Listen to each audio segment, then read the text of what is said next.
Check, check, check.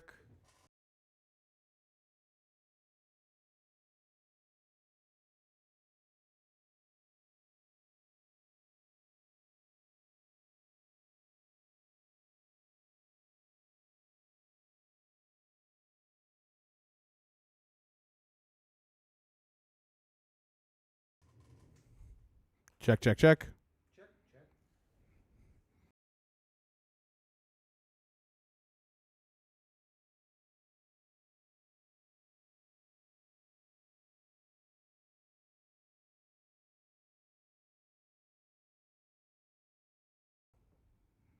Check, check, check.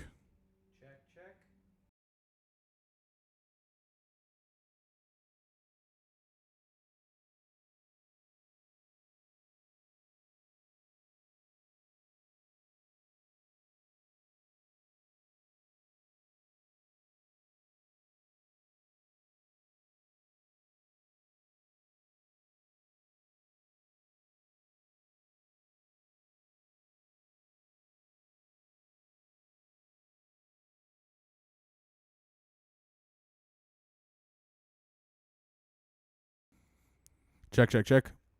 Check, check.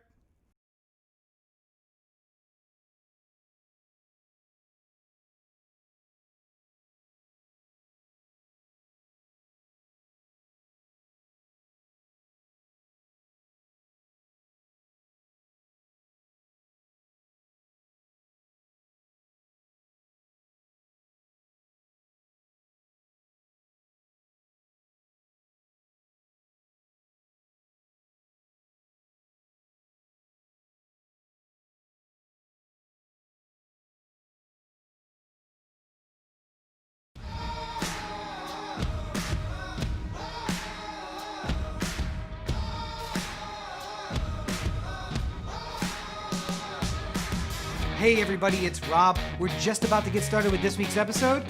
Less than 10 minutes left. While you got a couple of minutes here, why don't you go check out OTheAnthem.com. It's where you can find everything OThe Anthem, including the merch store, the podcast, and all of the videos. Open up a new tab. Anchor.fm/OThe Anthem is the place where you can get direct links to all the podcatchers you use to listen to our show every week. Did you know we record every episode live on Facebook? Of course you do. But make sure that you're liking the page and turning on notifications so you get notified when we go live. We make a ton of video content between the podcast, the short films, Heretics. YouTube.com/OThe Anthem is the place for it all. And of course you can find me on any social network at Robert N. Chief. And me at LegendCB5. And you can find the podcast at OThe Anthem on all your social networks. Before we get to that, we have to talk about the ongoing thing that is the 2020 election. Most specifically, the president's reaction to the 2020 election. And this is, I think, the most telling image to come out of this entire election process. And this thing that you see to my side here is a list of Trump tweets. And don't worry, I didn't go to Trump's tweets because I don't want to do that. But I did go to a website where somebody was talking about his tweets and I stole their screenshot. So, but this is what they're doing now. They are just basically saying, he posts a tweet. The first tweet here is, it's actually from a couple weeks ago, but big press conference today in Philadelphia at Four Seasons, total landscaping. Oh, this was nothing wrong about that tweet. Flag that one, Twitter. Meme of the week was somebody who had their yard being done by Four Seasons and they had like the trailer parked out front and it was like, I feel like I'm meeting a celebrity. They're taking advantage though. They are putting together t-shirts and stuff like they have a Lawn and Order t-shirt. Yeah. Make America Rake Again, I think was one of theirs. Like it's pretty good. They're capital. I always like it when a small business like this can totally capitalize on the situation. I have not liked I think we talked about it last year when we went home for Christmas and a lot of Maryland was like choose us for your plumbing and choose Trump again in 2020. And I'm like, nope, not using you. But I will take the punny advertisements by the company that got roped into this for no reason, clearly. Well, it also sounded like the call that was involved in booking it was like, are you guys available for a press conference today? And it's like, yeah, sure, I guess. Like, I mean, we don't have a conference room. We have the parking lot. We'll take it. It's fine. Is the sign out there? Are we going to be able to see the sign? Yes. Okay, we got it. Good enough. George, I just got the weirdest call. The president's coming here. I don't know. Rudy Giuliani and somebody on the sex offender registry is going to be showing up. Aren't those the same person? Hit it, Manny. Hit it, Manny. Hey. But so what they've done is basically Twitter has censored the president. And I use this as an example just because his first tweet is relatively normal. It's just making a point. And then he follows it up with a bunch of like, the election is fraud and people are voting who shouldn't have voted. And Twitter's just basically like, nope, we're not.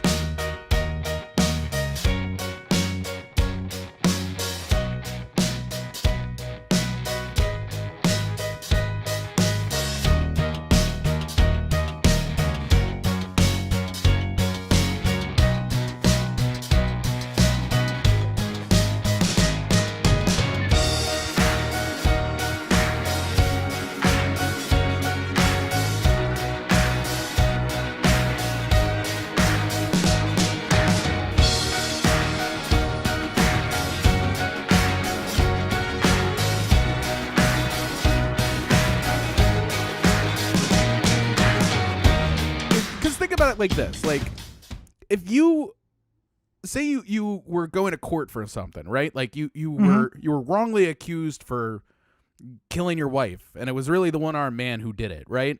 And you needed to hire a lawyer, and you look around and you can't get any of the top lawyers, so you have to settle for Rudy Giuliani or someone of his ilk, right? Wait, is he the guy with his hand in his pants in that video? In the Borat, yes. No, okay. So you have to hire a Rudy Giuliani-like lawyer, right? And then you're showing up for court. You're like in your suit. You're ready for the whole thing to start. You're looking around for your lawyer. And then he comes in. He's just like, like, oh, sorry, I'm late. I got pulled over for a DUI, but it's all right. I bribed the cop. And you got to like look at him and you're just like, should you be my legal counsel at this moment? If this is how badly you fuck up on the way to help me, is this something that I want to examine further? There's a meme thing that I loved when I was practicing law, and it's like, it's still good. It just doesn't, I don't see these on the daily anymore. It was like, you're going to jail if, and it was like pictures of lawyers where like one guy was wearing house shoes to court, and they're like, if your lawyer shows up with these, you going to jail. So you should just cut a deal. And one of them, the lawyer came in and he was wearing a Tommy Bahama shirt. And then he borrowed somebody's jacket to put on over it and pushed his very long hair out of his face with sunglasses. And they're like, if your lawyer looks like this, you're going to jail. So you need to cut a deal. I can't even. And the other thing is that like Trump, in part of the preparing for possibly having to have a legal fight upcoming in this election, looked at Jared and was just like, we have the legal team all squared away, right? And Jared's like, yeah, no problem. No We problem. got it. We got it. And then he turns around and it's Pam Bondi and Rudy Giuliani. like, all right, who's still bar approved here? Anybody? I would imagine All right. that when Trump was like, get me the finest set of election lawyers you can find, like you're thinking that he's going to put together like an OJ style dream team or something like that. Like not Giuliani and Pam Bondi. What are the odds that Jared 'Cause put together a really great team, and then they went to meet Trump, and Trump's like, I don't know any of these guys. Who are these guys? And like, this is literally the primo election law team in the country. And he's like, nah, we got to get Rudy in here. Is Rudy still in the building? Pam? Is Pam here? Can we add these? And then all the other lawyers were like, nah, fuck this. And they left. And it's just Rudy and Pam now. I don't get it. But obviously, the point of this being Trump is fighting the results of the election on grounds that, as a former attorney, do not make sense to me. As a political scientist, I have the degree. They don't make sense to me. As a scholar, if you will, of politics, they don't make sense to me. Have you heard anything that other than the automatic recounts, which the states are like, yeah, we got to redo the vote. We got to count them again. And by the way, how upset's Nevada going to be when they finish in 6 weeks and then they got to redo that same vote next day? Poor people. We'll have it by the next election. Don't worry. But by the way, anything? the memes last week of making fun of Nevada were chef's kiss, just beautiful. I loved it. I was enjoying every single one of them. And I think I told you on near election day, my theory is that the state secretary of state there was like, all right, we have a chance to be a kingmaker here. We can make every president come to Nevada. So we need to time this out exactly right. Okay, how far are we? 86. All right, we're right on track. Oh, Pennsylvania's caught it. Well, shit. Never mind. All right, just whenever you're ready, give me those ballots. Because it felt like they were trying to build it up to be like Arizona's going to call and he needs 6. He's got to get 6 to get to 270. And guess who's got 6, baby? It's right here. What's amazing to me about the whole thing is that like it would be the same way if the election ever came down to California. Like if it's like all the states were decided except for California because, I don't know, some Republican from California was running for president.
got together. It's more.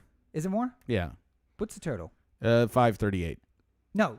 Well, 338 of them got together and said Joe Biden is going to be the next president. Oh, 306. Is it 306? Yeah. The number's up next to me. Is it not up next to me? It's 3. Okay. It's 306. Anyway, so there was a graph here at some point next to me. Oh, good. Okay, so nobody heard anything I said. So that's great.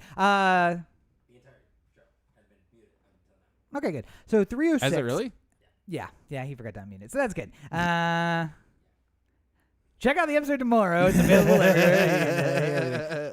306 got together and said Joe Biden's going to be president. Yeah. That's it. And I've heard from people that like, January 20th is really the day. January 20th is the day we got to worry about, right? Like, no, it's done. Yeah, it's today been done. Is it. Yeah. Well, it's been done, but today is the last day you could have had any hope.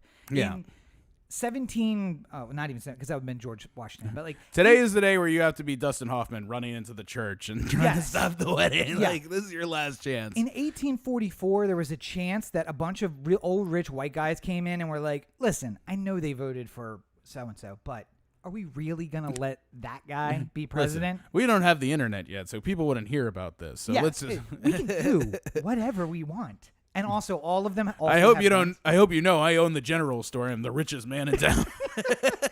Also, there's no women there. And my name isn't Josiah Bezos. There's no women. I said rich white men because they were all rich white and men. Literally, that's the only people who were Yeah. there. And again, no internet. We're going to leave here and go back to our homes, and no one will know it's us. And they could have chosen someone else. That's not how it is today. But today was the last hope. The reason the Electoral College exists, in part, is to protect the populace from themselves. Everyone got together. They did the vote. It's over. We're done. Yeah. So we can move on to other political stories that happened this past week, which obviously the number one story has to be that we got a second COVID stimulus coming just in the nick of time for Christmas, and people aren't going to have to worry about unemployment. They're not going to have to worry about gifts. They're not going to have to worry about anything. It's all been taken care of. Yeah, about that. I've been off social media, so I can't say for sure that happened. I'm just assuming. Yeah, no. I hate to be the bearer of bad news, but they did pass a couple things. So okay, all right. They extended government funding. So we got a CR to continue government funding. So no shutdown. No shutdown. Okay, so we good. got that going. Because the only thing worse than not getting a stimulus would be if, Social Security Yeah. stopped being sent out. Right, yeah. And government services weren't offered. Yeah. That would be a bit of a pain. Yeah. Okay, so Um, good. And then we also passed the NDAA, so the military is funded. Military's funded. Right. And it's a veto-proof majority, so Trump can't. I mean, he could veto it, but we're just going to send it right back to him. So So what you're telling me is that at least 67 senators agreed to spend money to support something that benefits the nation. yeah, billions of dollars. Billions of dollars. Yeah. In fact, trillion. Really. I mean, getting closer to it than Yeah. you were. And because they're going to do an Iraq and Afghanistan expenditure later Certainly this year. closer to $1 trillion than it is to zero. Yes. So- But no, it's I think in reality it's 780 billion now, and then they're going to do a 300 billion allotment for Iraq and Afghanistan and the global war on terror in April, which Yeah. is separate from the budget for the military somehow. Yeah. Which makes it $1 trillion. But yeah. Meanwhile, I haven't worked since March, so it's nice to know that the House passed the HEROES Act, Yes. which seemed to take care of a lot of the troubles that were out there in the world. And then it went to the Senate where Mitch went on vacation. right. Yeah. And then he came back and RBG died. Yes. So they had to rush through Amy Coney Barrett so that Trump could have the Supreme Court justice to overturn the election results. well, I mean, More on that later. it turns out though, so I can understand it. Maybe they don't have the stimulus because of the 4 months that they took vetting the Supreme Court nominee. And It was like 3 weeks. It Oh. took almost no time if you Oh. think about it in terms of other Supreme Court wait, justices. so 3 weeks of daily hearings, in and out hearings all the way through. there was like 4 hearings or something like that. Oh, okay. Well, Couple votes. Ah. Well, they got to go back to their office and raise more money. That's how this works. no, don't want to correct you. They have to go across the street to the office that's not in the government building to raise the money. True, It's true. extra time of walking across the street and coming back. Yeah, if you're calling somebody who talks to the super PAC, then that's legal. You're just talking to your brother, isn't that? I mean, that's also true. Yeah.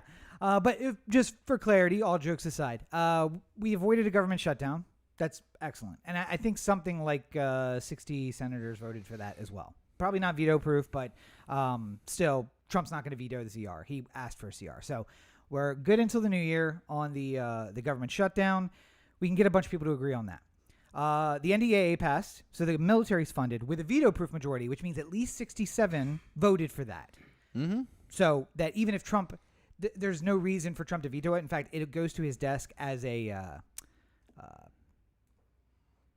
pleasantry. Yeah. Because in reality, it became law as soon as it gets passed with 67, because there's nothing the president can do except for agree with it or not. So, yeah. But they haven't done.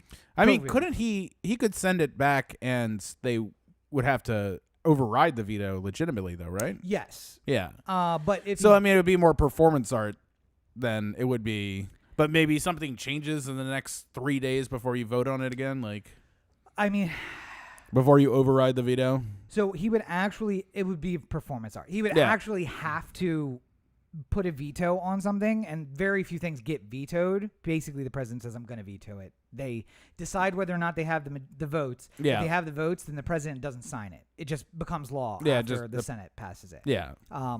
Which is what this is likely going to do. Yeah. Unless Trump is smart, and then in the next 4 days or whatever it is, he decides to sign it, because don't want to be on the bad side of the military if I decide to run in 2024, Yeah. which is what I've been saying I'm going to do. But my message to everyone out there is, if they wanted to do it and it was important to them, it would get done. Yeah. We got a SCOTUS nominee. We got a continuing resolution. So guess who is getting paid through the second week of January? The Senate and the House and the president. Everybody's getting paid. And the government people. Everybody in the government's Yeah. getting paid.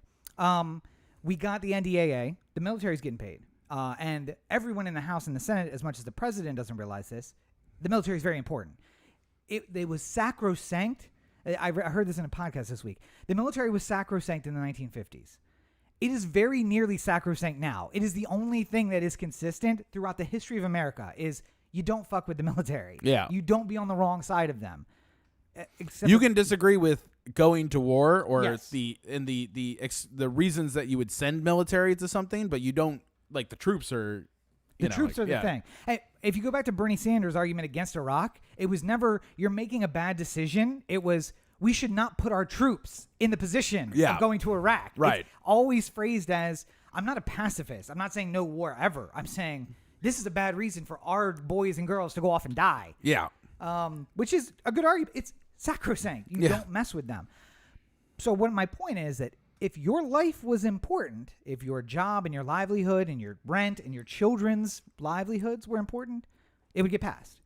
Well, let's take it a step further. If it was important and it would get passed, then it would mean that Mitch McConnell allowed it to. Yes. This is basically, the House passed the HEROES Act, what, like June, July, something like that? Yeah. Like right when the initial run was running out of unemployment? Oh, yeah. So it was The really that long. $600 or so? So what we're really talking about is, what do they take out of the bill so that the Senate will sign it? Which means the Senate puts forward a bill. They do it. They go into committee. We already have the agreement. Right. Let's But do I'm it. saying, like, so far, 1/3 of the making the bill into the law has happened. The bill has been made and passed in the Congress and moved on to the Senate, where McConnell put it in a drawer and hasn't thought about it since. And No, it's a judiciary. No, it's in a committee somewhere, and the hearing just keeps getting reset. yeah, I mean, Reset. you know, and there was a bunch of moderate Republicans and Democrats who got together with an idea for a stimulus package, which is kind of the framework of which they're dealing with now. Yeah. But McConnell has either wanted liability protection for corporations. And I want to stop you, because the last 4 months, his major line has been, there is no stimulus without liability protection. Yeah. It's not, we want to make sure that Republicans are taken care of. Yeah. Like, make sure this money's not just going to the inner cities. Make sure it's going out to rural America where they need help too. By the way, just so people who don't understand what liability protection exactly means, if you got sick at work if you got COVID at work because of some sort of action of the or the employer, Yes. where they did not protect you safely enough, then you could sue them for damages. This isn't necessarily, I showed up for work and I got COVID, but they did everything right. Like, you are, if a business tries to do everything they possibly can to keep you safe, then they are not liable for. I mean, you could bring the suit, but it probably won't go very far, or the chances aren't very good. Well, however, there is an argument as well that if a company went to the ends of trying to redefine themselves, that made them essential, and then they made you come to work, or said no job, or either come to work or you have no job. Yeah. And then you contracted COVID, that you could theoretically sue them and just say, we closed because the boss decided to go on a bender in Vegas and didn't come in on Monday and Tuesday. And I had to stay home with no pay. Yeah. But all of a sudden we're essential and we have to work through a pandemic. And I came in and I got COVID, and now I'm going to have medical bills for the rest of my life. Who knows what kind of long-term medical things I'm going to have. Yeah. I would sue for that. Why not? I bet Yeah. there's a lawyer who would take that on contingency. I'm sure there are. I'm saying, like, the likelihood of if you work at a restaurant and every single precaution is taken, there's distance, there's plexiglass, there's face shields, there's masks, there's everything. Yeah. And you happen to get COVID, and especially if you get it but don't, like, maybe you're sick for a little while but you don't get you're not in a hospital or anything like that. Like, the judge is probably not going to look upon you favorably for bringing this suit. Like, you probably, it's not the same as my employer didn't do anything to keep us safe. They shoved us into small rooms for 8 hours in a day and told us to breathe loudly, and, like, 100 employees in one big room. Yeah, all like, together. whatever. Like, there's plenty of people who are talking about Amazon's treatment of their employees throughout the pandemic. I think that would be a rife place to start. And I think that, Bezos kind of pays McConnell. I don't know. I'm not saying specifically, but things like this, like a situation where Bezos would pay McConnell through a super PAC a lot of money to vote in his interest, which would be, I don't want to get sued by all my employees. So, but then the new thing is, it's not even about liability protection. It's about bailing out the states, which McConnell doesn't want to do. That's even more of a sticking point to him apparently right now, and that's ridiculous because the states have been holding the load for a lot of what's going on, right? All the unemployment that anyone is getting is coming from the states. Paying unemployment, yeah. Which, by the way, we exhausted any trust fund you had for unemployment long ago. Yeah. Long ago. So now it's coming out of budgets. And his ability to do this is because, I don't know if you've seen a map lately, Corey, but the big states with a lot of people in them tend to be Democratic. Yeah. There's less of them, which is why there are so many small red states. But I think that Mitch is not making a smart move here, because, like, states like Kentucky are out of money. And they're going to go broke. Well, not only that, but here's the nightmare scenario.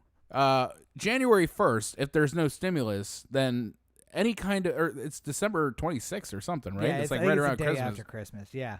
Is the day where you can get kicked out of your apartment if you haven't been paying your rent. Yep. And that's up to the landlord now at this point, and every single landlord in the country is going to try and get people kicked out. The number of cases, regardless of whether or not it's a reasonable, like, oh, you were late and you were $15 short. Yeah. Fuck you. You're getting kicked out. Like, who are you, Jared Kushner? The problem is that there's no way to so many people needed to be protected, and the government was absolutely nowhere to be found on any of this. The restaurants failing and closing and stuff like that, which everyone sort of agrees is, like, awful. Yeah. And everyone wants them to not be closing up, and, to various degrees, people want to go to the restaurants. Like, I mean, people want to support restaurants. They want to eat in the restaurants. They want to eat outside. Maybe it's closed. And this isn't because of, a mayor per se or a governor or anything else. It's because the country as a whole has not been able to get this shit under control, or help people get through in a time where they don't have anything to get them through. And it's and no guidance. The blood is on Mitch's hands on this one. Like, Trump for sure has a part to play in the 300,000 deaths for coronavirus that we've had so far. But, McConnell is right there, I think, in the catbird seat on that. Well, and I do want to talk about Corona, but we'll get to that because there is one other big story this week. Yeah, there is. And Corey, I want to give him a chance to talk about it. But for those more level-headed people in the audience, Texas filed a lawsuit. We talked about it over the past couple weeks, trying to basically say that the election practices of some other states injure the people of Texas. And I think we brought it up last week that they allowed all these other states to join, which essentially said, oh, it's not just uniquely Texas that's impacted, which essentially erodes standing. So I don't think we actually talked about it last week. I think this all sort of developed in the last was it really 7 days. Yeah. Nonetheless, so Texas filed, and then they allowed a bunch of other states to join. But in their filing, they said people in Texas are uniquely affected by this because these other 4 or 5 states who had bad voting practices, they are going to negatively impact Texans by having a tie count in the Senate, which will be broken by Kamala Harris, which may impact Texans, which is a stretch, to say the least. But then to allow... It's not sound legal arguments. No. And the problem is, I would have said wait until there's damages, but then Joe Biden's president. So it defeats the purpose because really, and here, cut to the chase, the purpose is the guy who filed it, the state attorney general of Texas, is under federal investigation, about to be under federal indictment for tax evasion or tax fraud. And he wants to throw up a big big red flag, I guess, to draw Trump's attention because he wants to say, hey, before you leave, it'd be real nice if I could get one of them pardons that you're going to be handing out to everybody. And so he wants to look like he's doing everything he can. And this nonsense, and the language of Trump is the nonsensical lawsuit, apparently. So he is filing a nonsensical lawsuit. A bunch of other states joined, which eroded standing.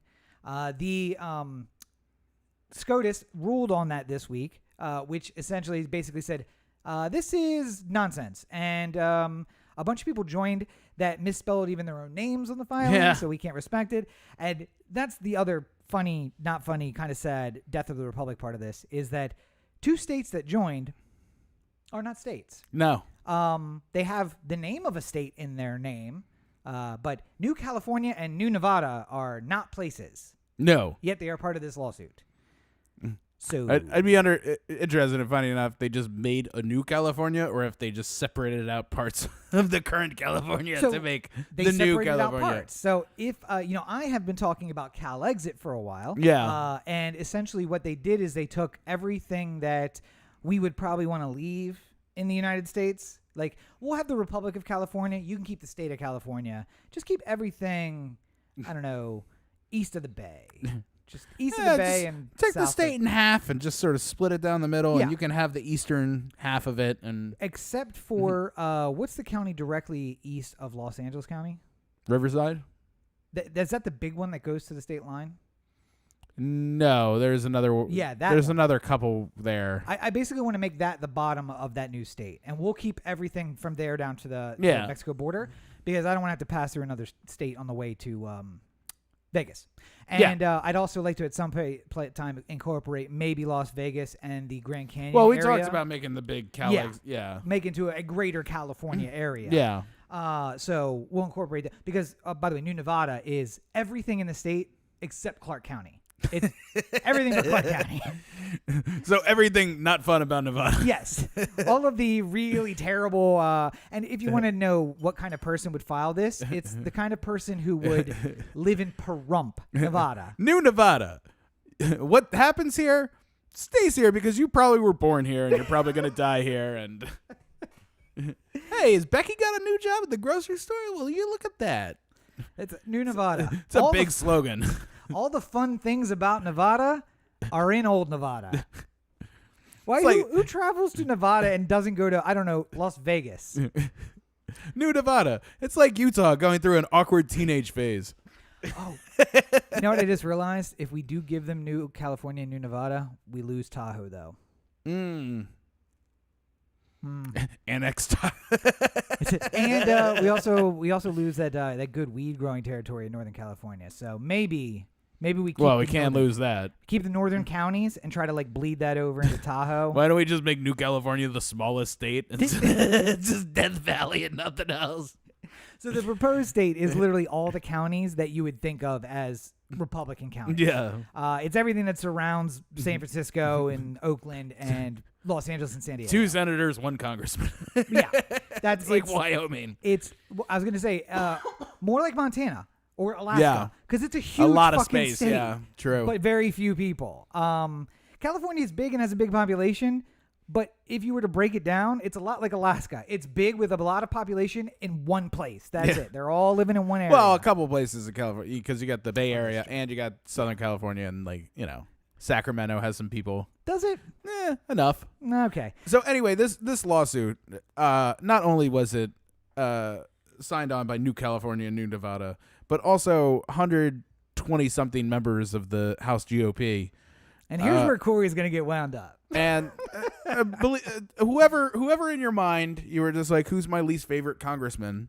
They're on that list. Andy Harris? Andy Harris was on the list. Steve Scalise. Yep, he was on. Scumbag Kevin McCarthy, Matt Gaetz, all them. Scumbag Steve Scalise, who talked shit about, or got shot by somebody, right? Yeah. And then talked shit about the people who sent him goodwill while he was in the hospital after being shot. What a scumbag.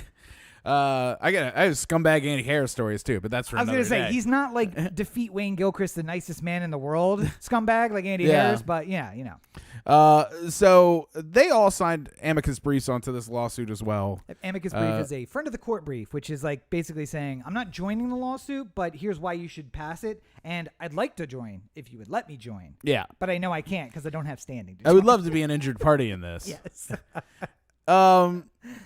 So, yes, this is a problem because literally the only thing you have to do when you become a member of Congress is swear to uphold the Constitution. And all these people, state right people for the most part, have decided that certain states don't get the right to be able to decide how to run their own elections, which is what's said in the Constitution, that each state will hold their own fair and impartial elections. I don't know how we put the toothpaste back in the tube on this one. Yeah, what can be done about this, Corey? Well, I mean, there is a little section of the 14th Amendment. I'll read it to you real quick. Okay, I was going to say, I have it here if you'd like me. Go ahead. No person shall be a senator or representative in Congress or elector of president and vice president or hold any office, civil or military, under the United States or under any state who have previously taken an oath as a member of Congress as an officer of the United States or as a member of any state legislature, blah, blah, blah, blah, blah, shall have engaged in insurrection or rebellion against the same or given aid or comfort to the enemies thereof, but Congress may vote by a vote of 2/3 of each house remove such disability. Mm-hmm. So basically what we're talking about here is as the engaged in insurrection and rebellion, seeing as they want to overturn the democratic process by which we vote for the people who are going to the Congress, to the Senate, and more importantly, for their case, the presidency here. And I'm going to let you go. I do want to clarify that the confusing language at the end of that just meant that if you served in the South, in the Confederacy, we can let you into Congress, but 2/3 of everybody else in Congress has to vote to remove the bar from you being in Congress. So like Jefferson Davis, who was very well respected in Congress before he left Congress to go be president of the Confederacy, possibly didn't, but possibly could have run for Congress again and gone back and been like, guys, sorry about all that.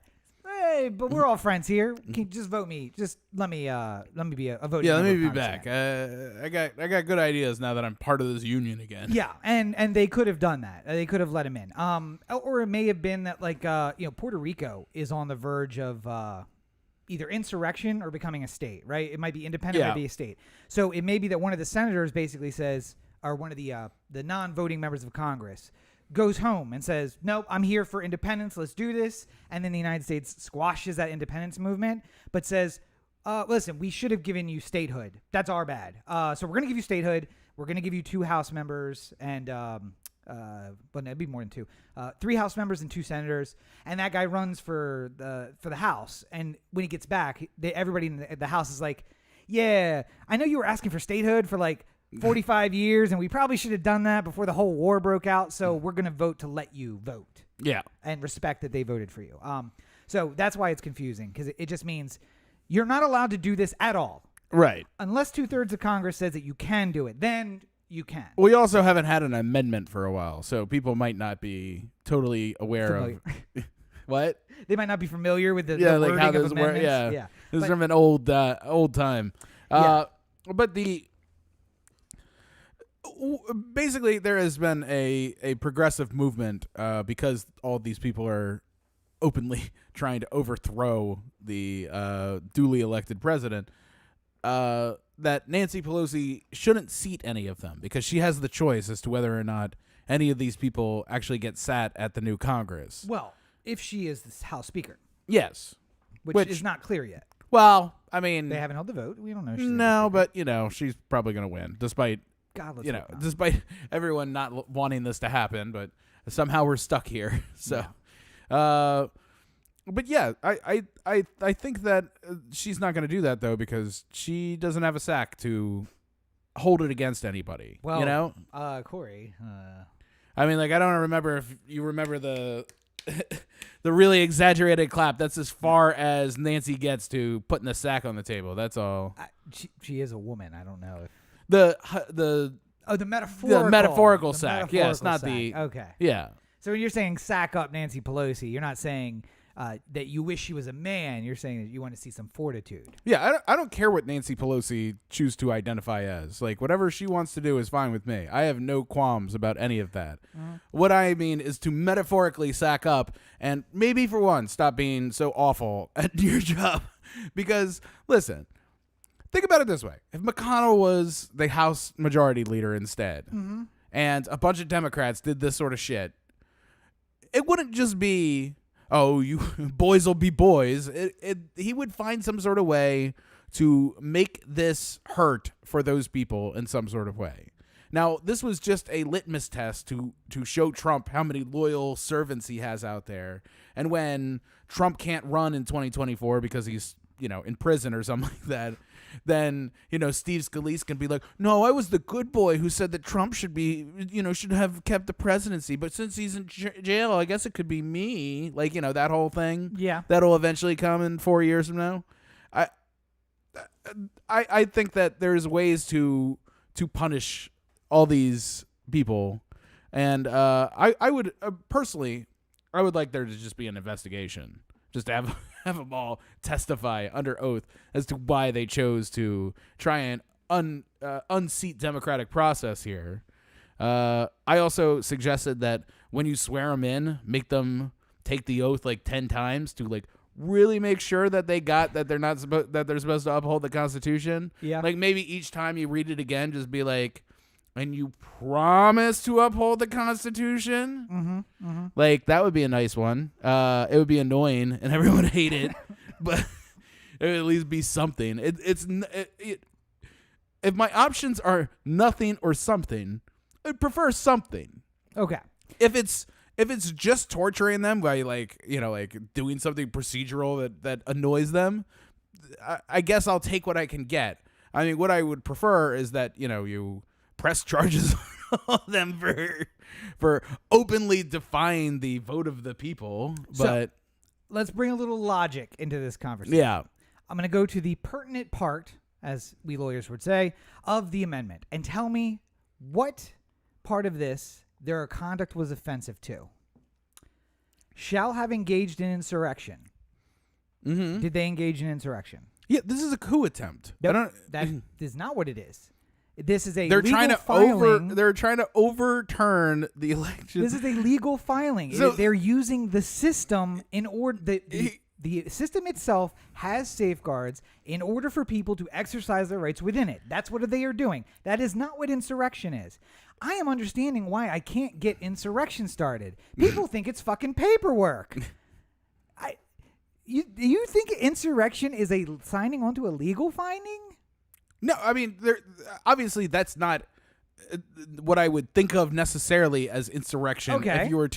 If you said, "Hey, look at all that insurrection over there," I wouldn't think it's a bunch of people with amicus briefs. Well, we got a bunch of original constructionists on the Supreme Court, so I think they're going to look at the writing of this and say what it is. Fine, whatever. No. If you don't want to make people's lives difficult, then why are you even in government? I mean, that's the. I want to make people's lives better. That's why I wanted to be in government. I realized you couldn't, which is why I don't want to be in government anymore. But the whole why punish them? Like what good does that do? Yes, Mitch would do it, and Mitch is a fucking terrible person. No, I know Mitch is a terrible person, but every so often, me and you have a conversation on this podcast where we talk about the awful thing that Mitch McConnell just did. And then we also say, and he played it like he was like a seasoned pro. Yes. He knows exactly all the angles of how he was going to get it. And he did some despicable shit along the way. Yeah. And guess what? Nobody fucking remembers when it's time to vote for him. Right. Just like nobody's going to fucking remember in San Francisco if Nancy Pelosi did something. Like, literally, but- it would cost her 0 votes. She could go and she could stop this by making. How many times have you ever been, you fake being mad at somebody to hold a certain level of. You're thinking of the other Roberto. I'm Rob. I don't do that. But I'm saying, like, I'm not a I 12-year-old girl, get so. randomly offended at something, and then you're just like, well, what can I do to make it right? And then I get something out of Yes. it just Yeah. because I faked like I was really upset. Yeah. You know, and you can only get away with it so many times because then you're the boy who cried wolf. But you know, there is a way to play this where you get some sort of benefit out of it.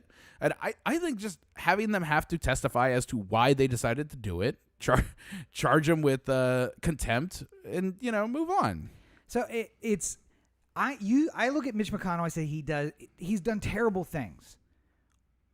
Terrible things should happen to him. I'm not saying I'm going to do them. I'm not saying that when I speak of insurrection, these are the things I'm speaking of. Yeah. I'm just saying terrible guy, terrible things should happen to him at some point.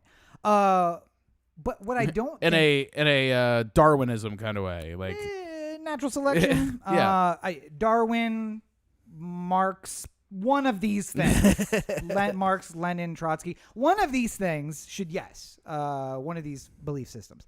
But what I don't think is that any good comes from being like, well, he's playing the game really dirty, so we got to play the game dirty too. Because then you're not making people's lives better.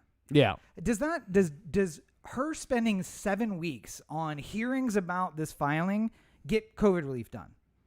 No, Does and it make it more likely that COVID relief is going to get done? I'm not saying do it first thing. I'm saying put it on the back burner for when you're looking for when you need to tag the Republicans with something, maybe right before the midterms. Like there's a little space there. Just say, yeah, we decided to investigate this a little bit more, and now we'd like to call all these Republicans to the floor and explain to yourself why you didn't think that the people of Wisconsin knew how to run an election, or Pennsylvania, or Georgia, or any of the states that Trump lost that he needed to win. And none of the states, by the way, that they didn't just throw in like, by the way, Iowa fucked up their election too. Right. And even though Trump won, Only the we 5 still think you should look at Iowa because they fucked up. Like, no, they don't give. The only purpose of this lawsuit was in the hopes that it would get to the Supreme Court and they go like, yeah, we'll take a listen at this, and then they would just be so utterly in party to the Republicans that they would just be like, yes, of course, throw out all these votes. And then, of course, American citizens would have to rise up against the government and stuff like that, because that's just the bar that we can't cross, where the Supreme Court just unilaterally decides that something that is so patently ridiculous is... You and I disagree about the bar. I don't think that would do it either. You don't think that would do it? No. You think that I'm getting the people that are out here for the Women's March and the George Floyd protest, the ones who are dancing in the street, are going to rise up and do anything at any point? Well, I guess rise up is a little... You have convinced me that insurrection is impossible. There'll be a for the left. really good dance party that happens in Yes. the area of the protest. It will against last it. a long time. Many days there will be dancing and chanting. Yeah. And then we'll all go home and forget about it. Yeah. All right. I guess you made a real point. Why should I ever hope that people are held responsible for their actions, I guess? See, Though I will say this, just going to the Supreme Court, just super quick there. Yeah. Before we move on to COVID stuff. I love the fact that this was just denied. They didn't even take the time to even think about this as a serious lawsuit. And that, not Scalia. I always Thomas? want to say Scalia. Thomas and... Merrick Garland's seat. Who's in Merrick Garland's seat? No. It wasn't him? No. Not Roberts. Not any of the new ones. Fuck, who can... Why am I blanking on Supreme Court justice? Anyway. They're all... Wait. Everybody who's... Except for Thomas is left. Like, No. is to the left. No. I'm pretty sure. No, because it's 6-3. Yeah. Trump has had 3. Bush had 2. Obama had Merrick Garland and one other one. It doesn't matter. The idea that the idea that the Thomas and the other one had said that they wanted to hear it because any case that involves states suing other states should rise to the level of a Supreme Court, at least a hearing on the matter. But the fact that there were so many states involved in the whole thing, the fact that 17 other states signed on, the fact that all these congressmen and fake states joined into the lawsuit made it less palatable to the Supreme Court to be heard. Yeah. Essentially, they said, we wouldn't agree with you, but I want to give you time to be heard because states deserve the right to be heard when they have problems with other states. This is essentially the easiest you're going to get to a 9-0 Supreme Court decision, to have it just dismissed out of hand like this. Especially these days. I don't know if you're ever going to get a 9-0. Yeah, it would be hard to think of the issue that would get 9-0. And I just want to say, I'm glad that at least I'm rubbing off on you somehow. That you come out of that discussion with I don't know why I expect anything from anyone. I should just have no expectations, and then I'll never be disappointed. You're right. And boy, do I have a book for you. It's $29.99, and if you like it, I got a class. You can come and join that class, and then if you really do well at that class, you can go up. And we have these sashes that you wear, and each sash class is only $1,500. And right after that, you can do these from home too. Alito. That's the name that we forgot. Did you see me vamp there and give him time to search? That is professional shit right there. Alito, yes. Yes. But Alito is George W. Bush. Yeah. Roberts came before Alito. Right. Which is exactly what I fucking said. Well, no, I said it wasn't Roberts, and I said it wasn't any of the 3 new ones. Okay. Well, and I said that was the point I was trying to make. Everyone older than Roberts is from the left. Is to the left, except for Thomas. Yeah. Thomas is. Yeah, by the way, somebody's got to have a sit down with Breyer and tell him time's up.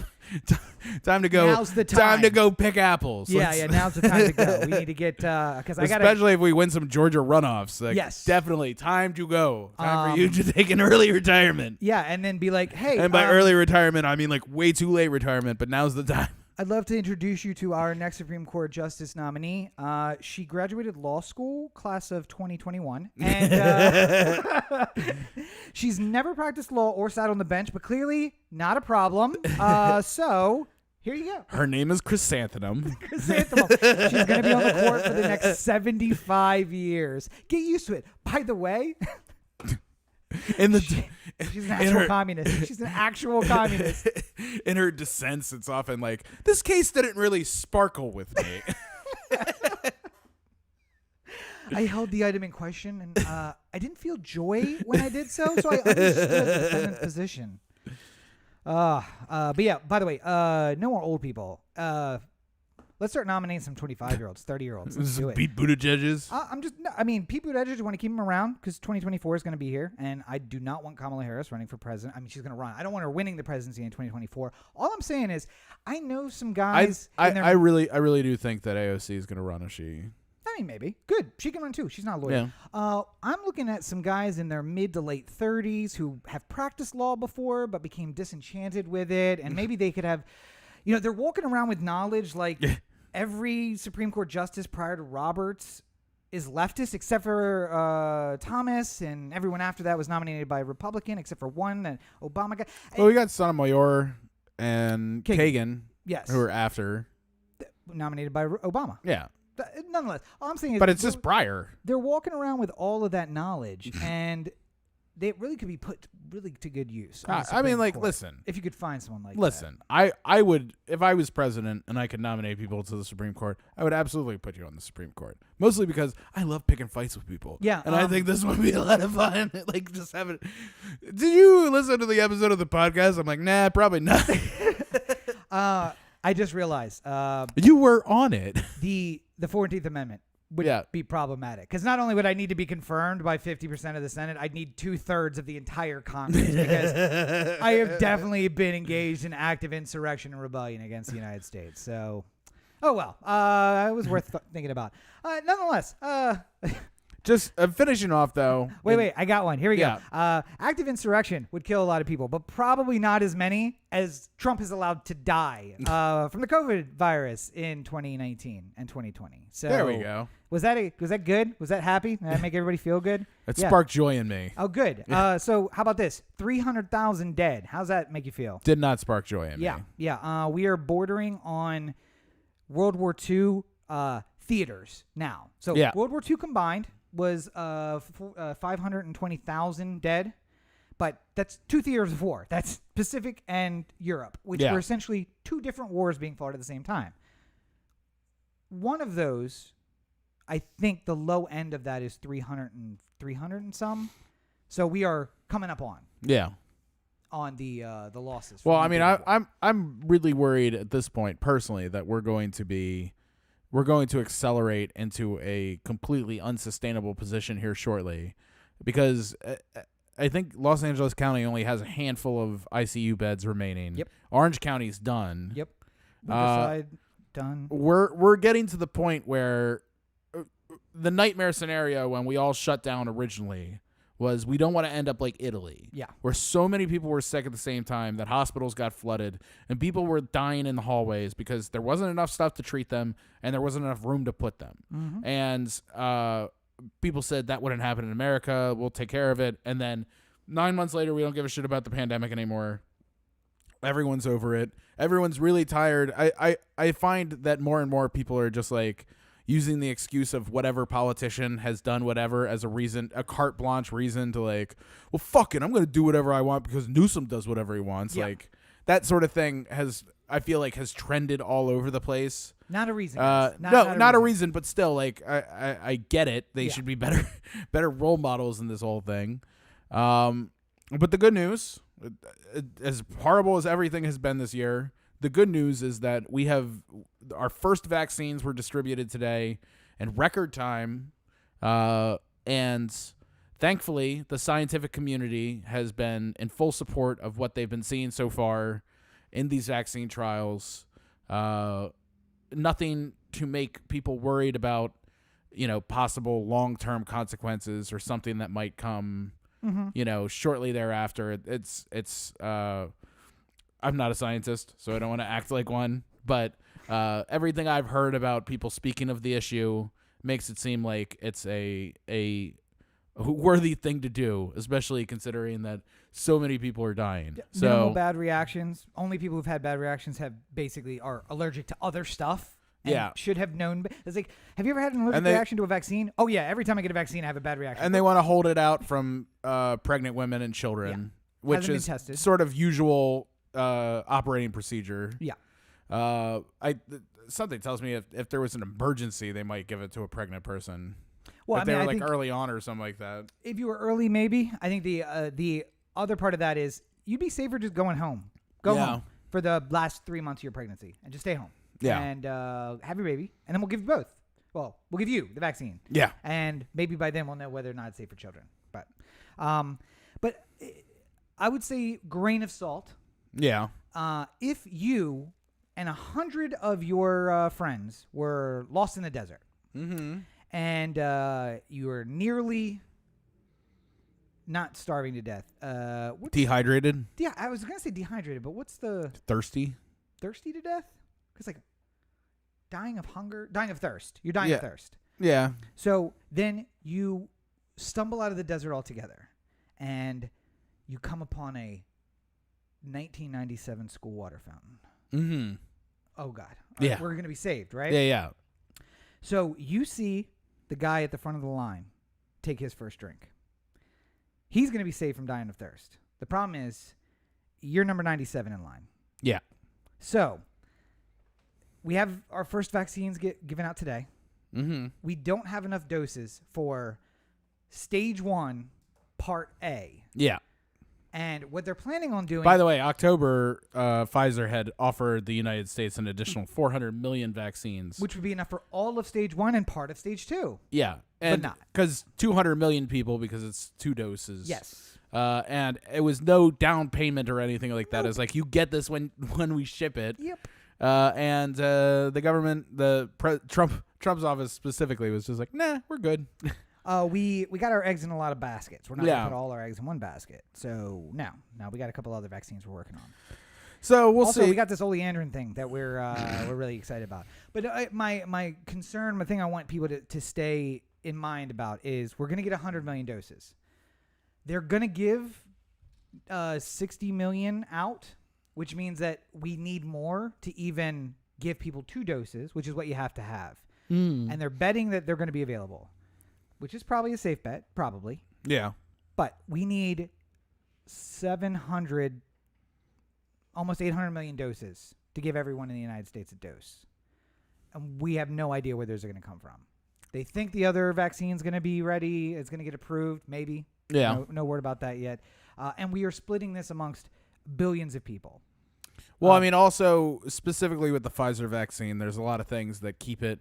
That, you know, for people like us in LA, it would be easier because there are cold storage facilities capable of handling that. There are hospitals in this area that are capable of delivering such a vaccine.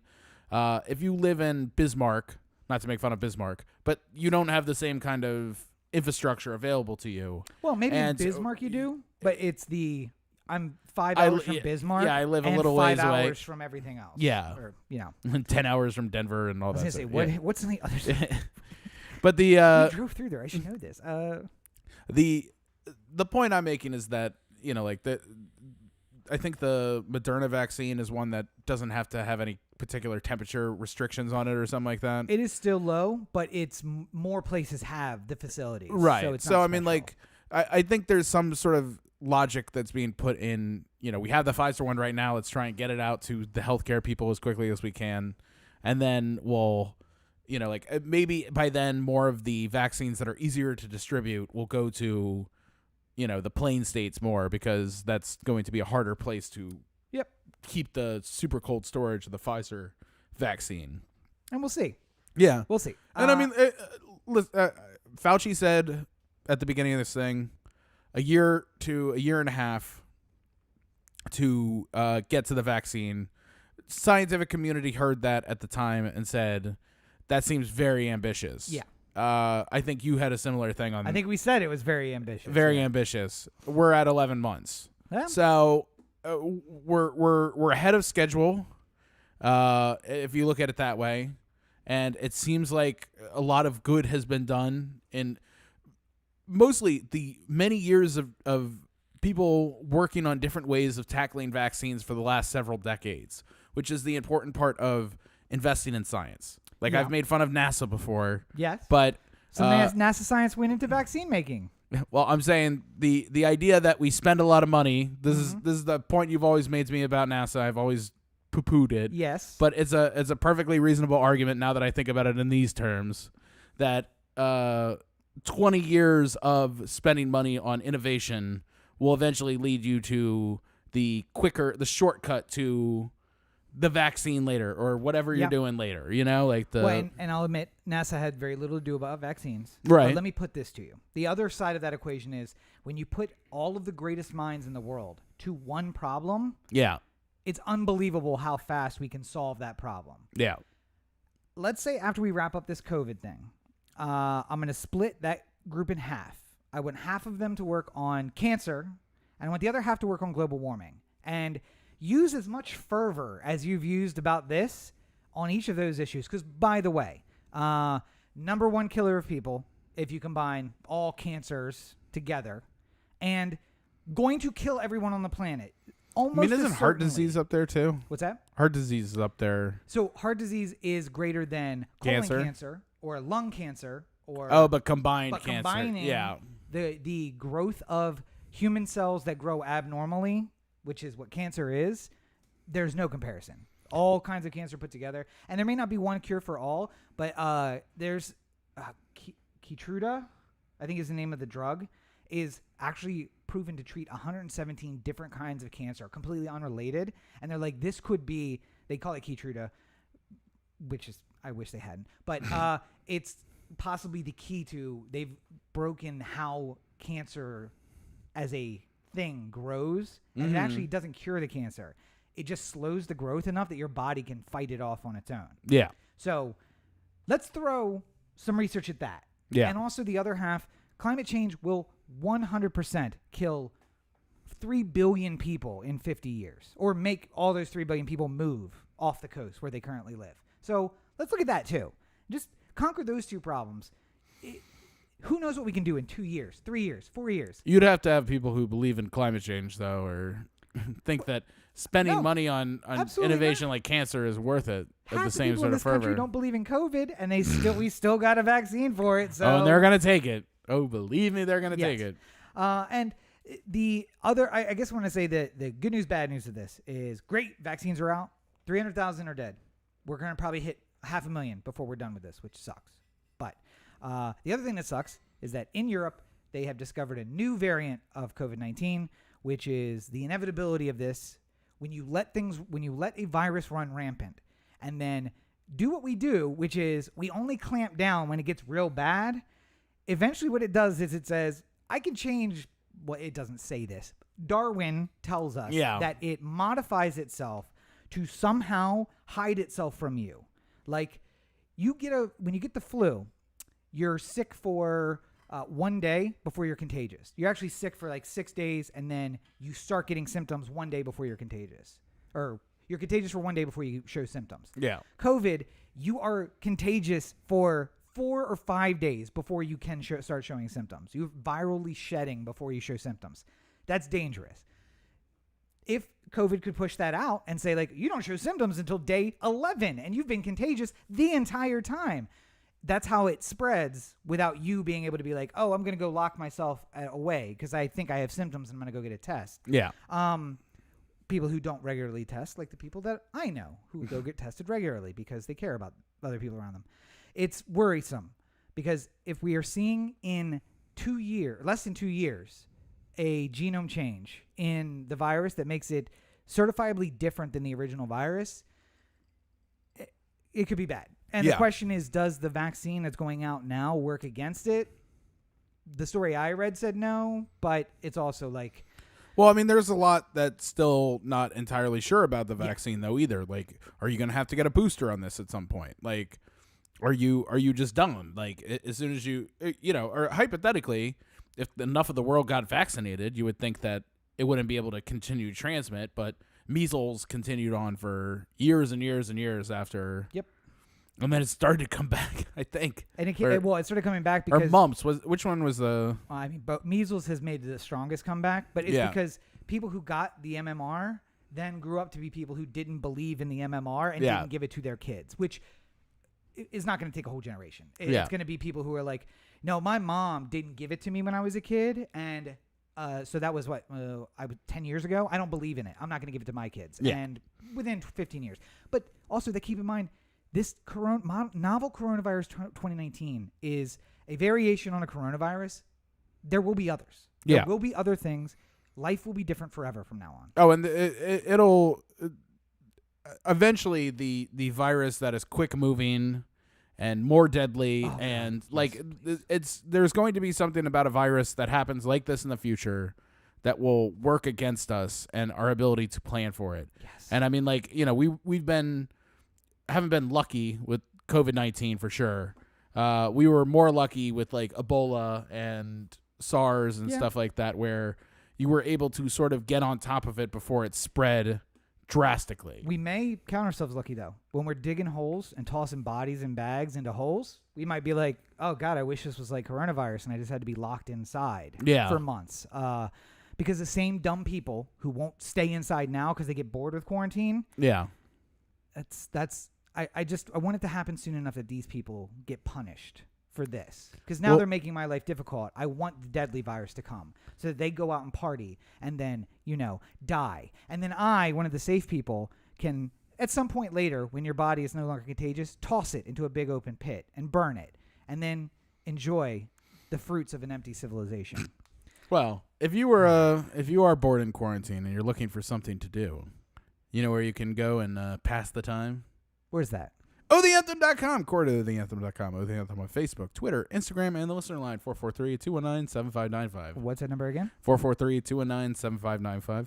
Find more of me at my website, CoreyBakerFilmmaker.com, Facebook.com/CoreyBakerFilm, at LegendsCB5 on Twitter, Instagram, TikTok.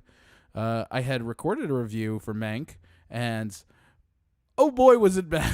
So a re-record of that will happen, as well as some other things that I'm working on. So it's a process. It happens, but I had a lot of work too. I got a lot of post work here recently. That's good. So none of which pays handsomely, but buys lunch. A yob is a yob. And of course, you can find me on all your social networks at Robert N. Cheek. Well, you can find my accounts, but not me, because I'm not going to be there for the next 19 days. 19 more days of my sabbatical, which is good. I've lost track of my phone. Still answering messages in the middle of the night when my friends send me messages. Not like I go absent in the middle of the day, just for no reason. But you can find me at Robert and Cheek. You can find more information at robertandcheek.com, where I have links to everything, books on Amazon and all the projects and everything that I'm doing. Barra's books. Oh, thank you, sir. And of course, a big thank you to producer Roberto for finally sending me a text back and also joining us to be a producer on the show. You can find him at RTOAZN on all your social networks, including TikTok. Probably a waste of time because he doesn't post anything, but that's where you can find his stuff if you are so inclined. Hypothetically, yes. Yeah. And there'll be a new reel up on his YouTube channel at some point. It's a lot of work getting done over here. A whole lot of work getting done. Promises made, promises kept. Well, I think we've done good here today. I'm glad he's back because I now have an audience of one to play to. So we've done something. I don't know if it's good. But as always, you're listening to the O The Anthem podcast, part of the O The Anthem digital network. For Corey, this is Rob. Have a great week, everybody. So the second half of the show was actually going out to the internet, correct? Yeah, could you guys hear me? Could you guys hear me the entire time? Or, Hello. Hello? Is there anybody Shouting out into there? the void.